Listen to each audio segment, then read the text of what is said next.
తిరుపతిలో ఆర్టీఓ అధికారులు ప్రైవేట్ బస్సులపై ఆకస్మిక దాడులు నిర్వహించారు. సంక్రాంతి పండుగ పూర్తి చేసుకుని ప్రయాణికులు పట్టణం బాటపట్టారు. దీంతో బస్సులు రద్దీగా మారాయి. ప్రైవేట్ బస్సుల్లో అధికంగా టికెట్ ధరలు వసూలు చేయడంపై తిరుపతి ఆర్టీఓ డ్రైవ్ చేపట్టారు. ఆకస్మికంగా తనిఖీలు నిర్వహించిన ఆర్టీఓతో మా ప్రతినిధి Kiran face to face.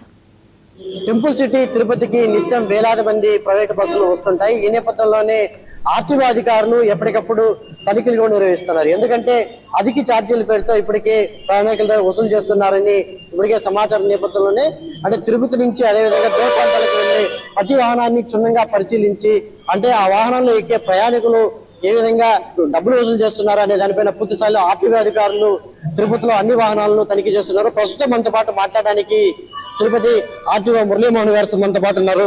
Sir అడిగి మరిన్ని విషయాలు తెలుసుకున్నారు. సార్ చెప్పండి, టెంపుల్ సిటీకి నిత్యం వేలాది మంది భక్తులు వస్తుంటారు. అంటే వివిధ ప్రాంతాల నుంచి కూడా ప్రైవేట్ బస్సులు అత్యధికంగా తిరుపతి నుంచి వస్తుంటే పోతుంటాయి.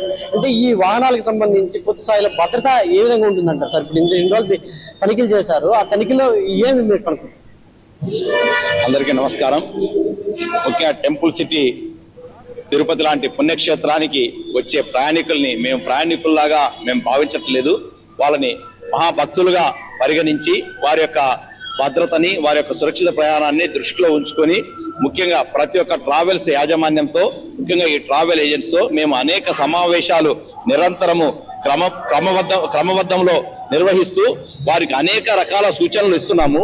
ముఖ్యంగా అధిక వేగం వద్దని చెప్పి, అట్లాగే డ్రంక్ అండ్ డ్రైవింగ్ ఎవరు లేకుండా చూడమని చెప్పి చెబుతూ, అట్లాగే ప్రతి ఒక్క వాహనంలో కూడా వెంటనే మనకి వాహనంలో సురక్షితమైన అంశాల మీద అంటే ఫైర్ ఎక్స్టింగ్విషర్, అట్లాగే ఫస్ట్ ఎయిడ్ బాక్స్, అట్లాగే ఎమర్జెన్సీ డోర్స్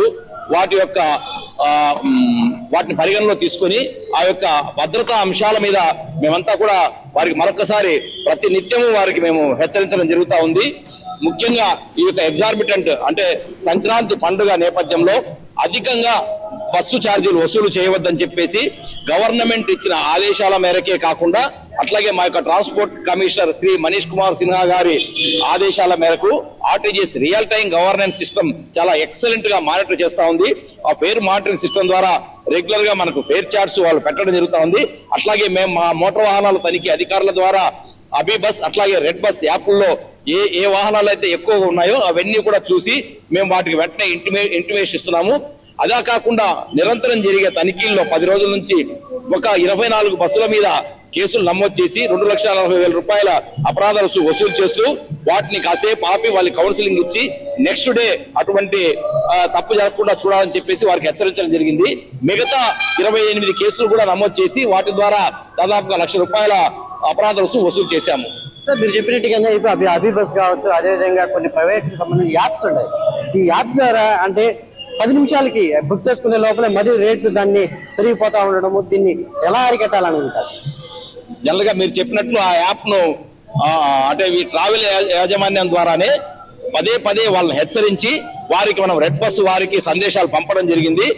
తద్వారానే కూడా మేము చూసిన ఆ యొక్క ఫేర్స్ ని తర్వాత వెంటనే రివైజ్ చేసి మేమంతా కూడా పెట్టుకోగలిగాము. ఆ యొక్క పరిణామాలంతా కూడా మేము పర్యవేక్షిస్తున్నాం. గతంలో జరిగిన రోడ్డు ప్రమాదాలు కూడా మనకు తెలిసి ఉంటాయి సార్. ఎందుకంటే బస్సు ప్రమాదాలు 1-2 జరిగిన కర్నూలు ప్రమాదం కావచ్చు. దీన్ని ముఖ్యంగా ప్రయాణంలో అంటే ఇప్పుడు ఏసీ బస్సులు కావచ్చు, స్లీపర్ బస్సుల్లో ఎలక్ట్రిసిటీకి సంబంధించి ఫుల్ లైటింగ్స్ పెట్టడం, అదేవిధంగా బిల్లులు అదేవిధంగా దాన్ని ఎక్కువగా ఉండడం వల్ల దీనివల్ల షార్ట్ సర్క్యూట్ అయితే ఎక్కువగా మంటలు వ్యాపిస్తాయి. ప్రయాణికులు కూడా బయట వచ్చేదానికి అవకాశం ఉంది సార్. దానికి ఎటువంటిది ఏమన్నా వాళ్ళకి భద్రత చెప్పినారా అని? మనకి ఎటువంటి స్ట్రక్చర్ ఆల్టరేషన్ లేకుండా మన యొక్క మోటార్ వాహనాల నియమ నిబంధనల ప్రకారం వాటిని గమనించుకునే స్థితి మాకు ఎక్కువ ఉంటుంది. అంతేగాని ఈ యొక్క వారు బ్లాంకెట్స్ ఏం వాడుతున్నారు, తర్వాత వచ్చేసి వాళ్ళ మెటీరియల్ ఎటువంటి మెటీరియల్ వాడుతున్నారు అనే భద్రతా అంశాల మీద కూడా దృష్టి సారించవలసిన అవసరం ఎంతైనా ఉంది. బట్ అవన్నీ కూడా ఆ లైటింగ్ సిస్టమ్ కూడా అంటే డాజరింగ్ లైట్స్, తర్వాత వచ్చేసి ఎక్కువ ఫోకస్ ఉన్న సిస్టమ్ అంతా కూడా లోపల ఎలక్ట్రిక్ సిస్టమ్ అంతా కూడా వాడటం అనేది కూడా మనకు ఎక్కడ మోటార్ వాహనాల నియమ నిబంధనలు లేనప్పటికీ కూడా వాటి మీద యాజమాన్యం అంతా కూడా హెచ్చరిస్తూ వాటిని తగ్గించమని చెప్పేసి మేము అభ్యర్థిస్తున్నాం. మేము థ్యాంక్ యూ. ఇది మొత్తం మీద టెంపుల్ సిటీ తిరుపతికి వచ్చి ప్రైవేట్ ట్రావెల్స్ బస్సుల మీద ఆర్టీఓ అధికారులు ఎప్పటికప్పుడు తనిఖీలు చేస్తున్నారు. ప్రయాణికులు ఇబ్బంది పెట్టే పరిస్థితి ఉన్న నేపథ్యంలోనే ఇంక మీద ఎవరు కానీ అధిక ఛార్జీలు వసూలు చేస్తే ఖచ్చితంగా వాళ్ళ పైన కఠిన చర్యలు తీసుకుంటామని ఆర్టీఓ అధికారులు పూర్తి స్థాయిలో ఇక్కడ తనిఖీలు అయితే నిర్వహిస్తున్నారు. ఏదేమైనప్పటికీ టెంపుల్ సిటీ తిరుపతికి నిత్యం వేలాది మంది భక్తులతో పాటు అదేవిధంగా వివిధ వ్యాపారస్తులు కూడా అధిక సంఖ్యలో తిరుపతికి వస్తూ పోతుంటారు.